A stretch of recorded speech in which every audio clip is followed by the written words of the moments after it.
Si alguna vez piensas que no eres muy inteligente, es porque no has visto a nuestros congresistas hablando con Julio Velarde. Preguntarle al señor Julio Velarde, aparte de ganar 41.000 soles, señor Velarde. Recordemos que las funciones del Banco Central de Reservas de Perú son solo estas. Pero miren las estupideces que preguntan estos tipos. Ay, Dios.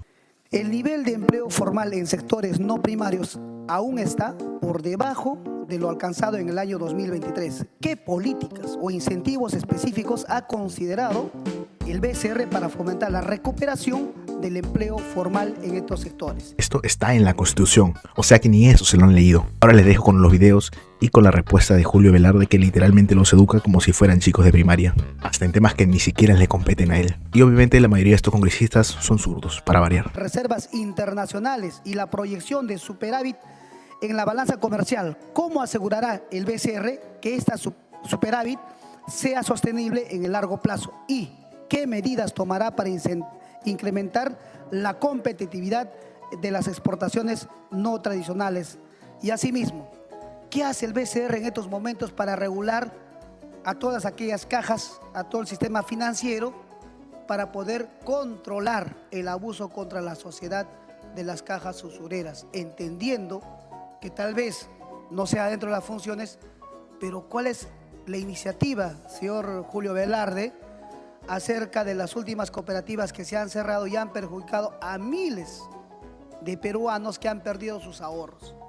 Bueno, señora presidenta, muchísimas gracias. Al empleo se menciona una recuperación en sectores como la construcción y los servicios. Sin embargo, hay una precariedad estructural en sectores claves como el agropecuario y la pesca, que son esenciales para nuestra economía y la soberanía alimentaria. ¿Qué rol debe jugar el BCR para impulsar una política que no solo genere empleo, sino que garantice que éste sea digno, con salarios justos y con derechos laborales plenos?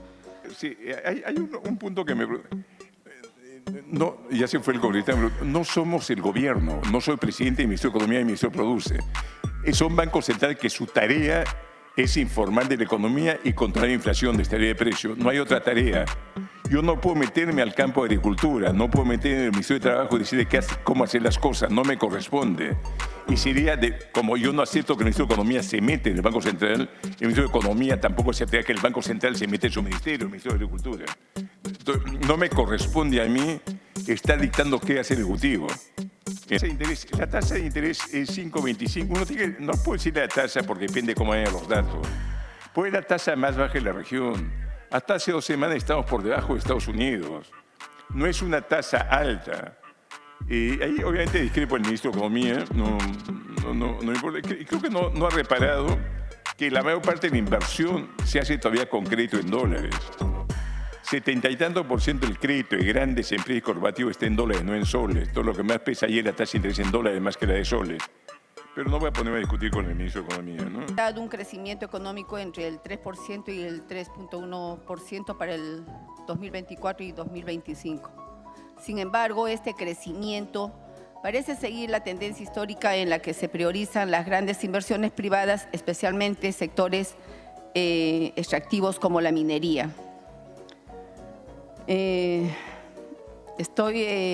Estamos regresando de nuestra semana de representación, ¿no? Entonces la población se pregunta qué garantías nos ofrece este modelo de crecimiento para que los beneficios económicos lleguen realmente a las comunidades locales afectadas por estas actividades y no se concentren en manos de grandes corporaciones, muchas de ellas transnacionales. El producto potencial es 2,6, que es sumamente bajo. Es decir, ¿cuánto podemos crecer con el entorno actual que hemos de inversión sin causar una inflación alta de 2,6?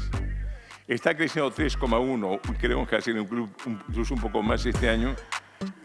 Bajando tasa de interés no ayuda. O sea, el potencial es muy bajo. Si el potencial fuera 6%, estamos creciendo 3%, sí, de repente hay que dar estímulos fiscales y monetarios. Pero estamos creciendo más que el potencial. El problema es que el potencial ha bajado mucho.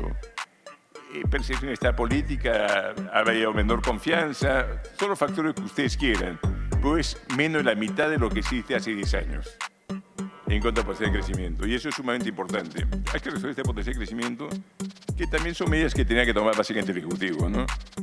Son de regulación, simplificar, dar más confianza para la inversión, marcos regulatorios en algunos sectores, etcétera, etcétera. Segunda pregunta. Respecto a la política monetaria, celebramos la reducción de la inflación, pero debemos recordar que el principal afectado por las alzas de precios sigue siendo el pueblo trabajador. ¿Qué medidas concretas se están tomando desde el BCR para que la estabilidad de precios no implique,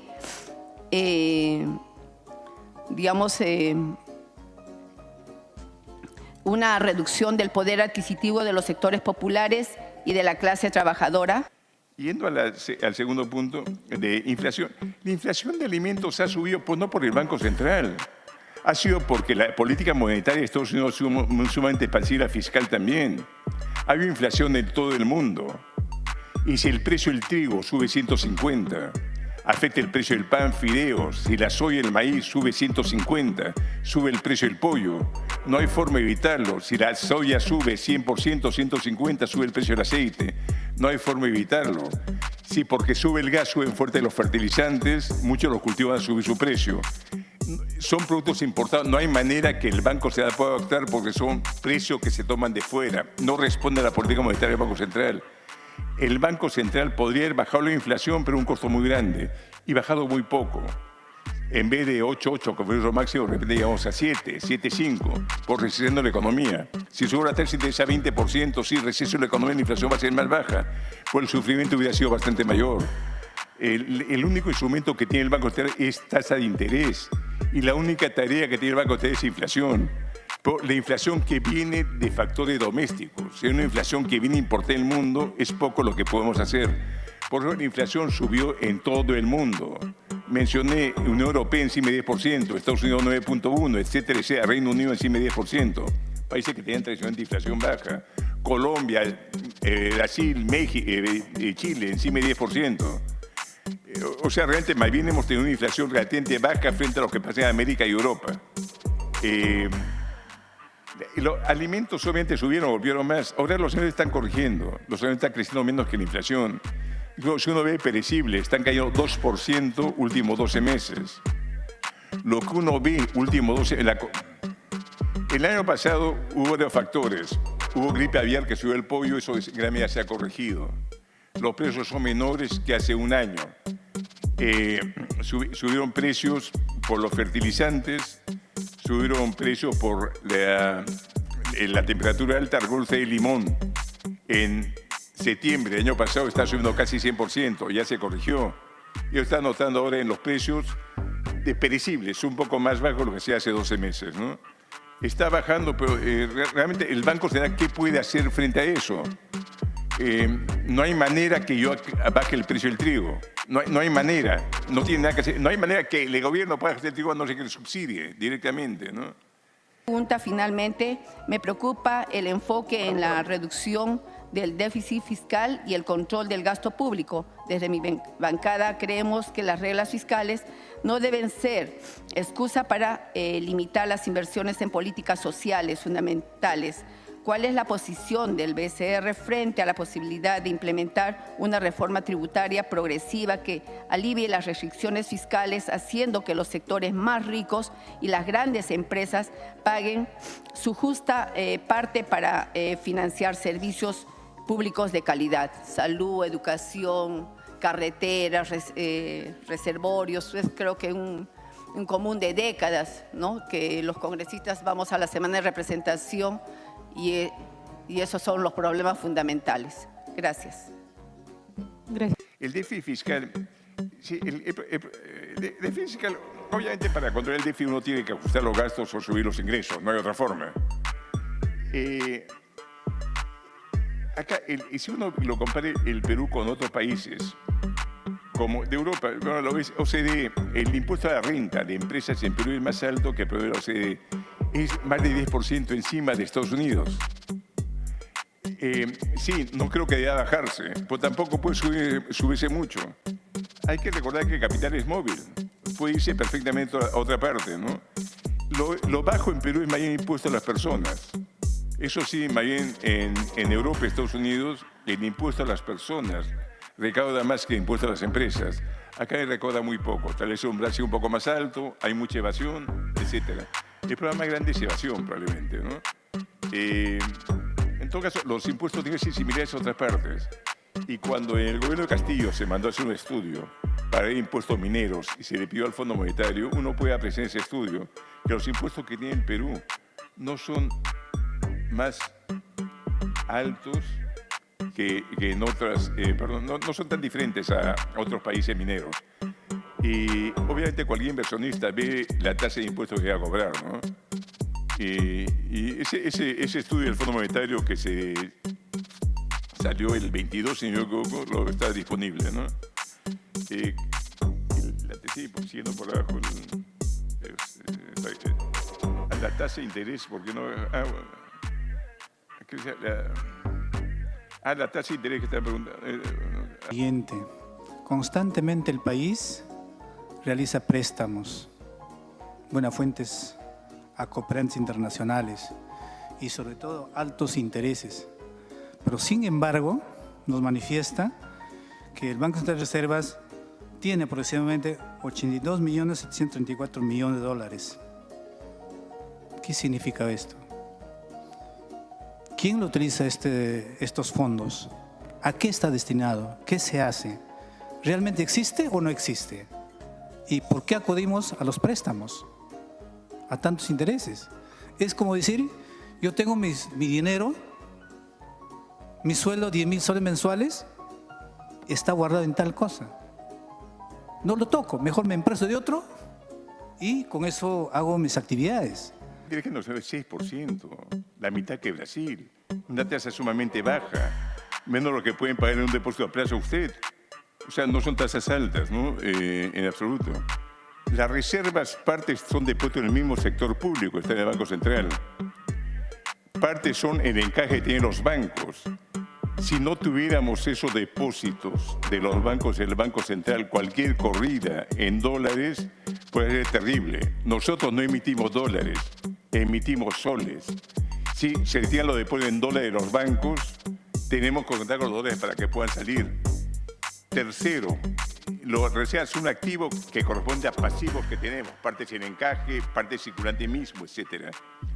El gobierno puede endeudarse a tasas bajas en gran medida porque los acreedores ven caer las reservas. Por último, para ver el nivel de reservas con eso lo óptimo, es difícil estirar siempre lo óptimo. En 2021, que hubo la mejor fuga de capital de historia, más de 18.000 millones de dólares, pudimos salir sin control de capitales y sin devaluar excesivamente gracias a que hay reservas. Si no hubiera esas reservas, tenga usted por seguro que el tipo de cambio nos puede ir a 8, 10, 12. Gracias a esas reservas es que no se han ido. Y realmente rendió las reservas, y aprovecho la tasa de interés, esta última reducción de la Reserva Federal de Estados Unidos, la tasa en Perú era más baja que en Estados Unidos. Es decir, por un depósito de Estados Unidos, estaba ganando casi lo mismo que lo que están cobrando, un poco menos, un país más riesgoso. Pero realmente creo que las reservas son necesarias y es un activo que hay pasivo detrás. El capital del banco es relativamente pequeño, son activos frente a pasivos. Es como decirle a un banco que tiene depósitos, elimine la mitad de sus créditos, simplemente el banco quebraría, ¿no? Intervención. Congresista Agüero. Entiendo, o sea, quizás nosotros los congresistas, sí, cada uno pues dentro de sus funciones también tenemos ciertas limitaciones. Y una de nuestras grandes limitaciones también, pues que el Congreso no tiene capacidad de gasto, pero somos los que miramos la realidad, somos los representantes de todos los problemas que traemos, ¿no? Y en esta semana de representación he ido a la provincia de Castilla, que es en la región Arequipa, a las cabeceras de Cuenca, y literalmente puedo decir que he visto la muerte en vida. Es como que nos están matando en vida, porque en la cabecera de Cuenca los pobladores, y hace 30 años, esa es la expresión de los pobladores, de las comunidades campesinas que están cuidando las lagunas, los ríos. ¿Y eso qué tendrá que ver?